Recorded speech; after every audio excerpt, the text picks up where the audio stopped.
പൊട്ടിപ്പൊളിഞ്ഞ ഗതാഗതയോഗ്യമല്ലാത്ത പഴയങ്ങാടിയിലെ മാടായി വാടിക്കൽ കടവ് road അറ്റകുറ്റപ്രവൃത്തി നടത്താൻ നടപടിയില്ല. ഒരു മഴ പെയ്തു കഴിഞ്ഞാൽ റോഡ് ചെളിക്കുളമാകും. കഴിഞ്ഞ ദിവസം മഴ പെയ്തതോടെ യാത്രാ ദുരിതം ഇരട്ടിയായി. നിലവിൽ കാൽനട യാത്ര പോലും ദുസ്സഹമാണ് ഇവിടെ. മാടായി മാട്ടൂൽ പഞ്ചായത്തുകളെ തമ്മിൽ ബന്ധിപ്പിക്കുന്ന റോഡാണിത്. മാട്ടൂൽ പ്രദേശങ്ങളിലേക്ക് എളുപ്പത്തിലെത്താൻ നിരവധി പേർ ആശ്രയിക്കുന്ന റോഡ് ഈ വിധത്തിൽ കിടക്കാൻ തുടങ്ങിയിട്ട് കാലങ്ങളേറെയായി. ടാറിങ്ങിളകി വൻ കുഴികൾ രൂപപ്പെട്ട റോഡ് ഒരു മഴ പെയ്താൽ ചെളിക്കുളമാകും. കഴിഞ്ഞ ദിവസം മഴ പെയ്തതോടെ റോഡ് ഏറെ പരിതാപകരമായ അവസ്ഥയിലാണ്. കുഴി ഏതാണെന്ന് പോലും തിരിച്ചറിയാൻ പറ്റാത്ത സാഹചര്യമാണ്. ദിവസേന നിരവധി പേരാണ് ഇതിലൂടെ കടന്നുപോകുന്നത്. കുഴിയിൽ വീണ് ഇരുചക്ര വാഹനയാത്രക്കാർ അപകടത്തിൽപ്പെടുന്നതും പതിവ് കാഴ്ചയാണ്. മുൻപും നിരവധി തവണ അധികൃതരോട് പരാതിപ്പെട്ടിരുന്നു. റോഡ് അറ്റകുറ്റപ്രവൃത്തി നടത്താൻ ഇനിയും നടപടി ഉണ്ടായിട്ടില്ല. വാടിക്കൽ കടവ് റോഡിന്റെ അവസ്ഥ വളരെ മോശമായിട്ടില്ലേ.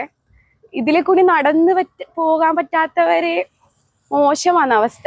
കാരണം വെച്ചാല് വണ്ടി ഇവിടെ കുഴി കാരണം സൈഡിലൂടെ എടുക്കുന്നു.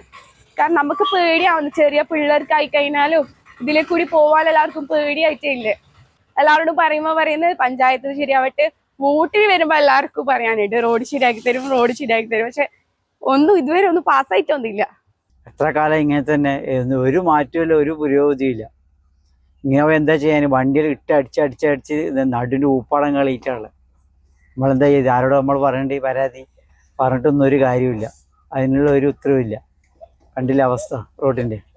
നിലവിൽ ജില്ലാ പഞ്ചായത്താണ് റോഡിന്റെ അറ്റകുറ്റപ്രവൃത്തി നടത്തുന്നത്. റോഡ് PWD ഏറ്റെടുത്ത് മെക്കാഡം ടാറിംഗ് ഉൾപ്പെടെ ചെയ്യണമെന്ന ആവശ്യമാണ് ജനങ്ങൾ ഉന്നയിക്കുന്നത്.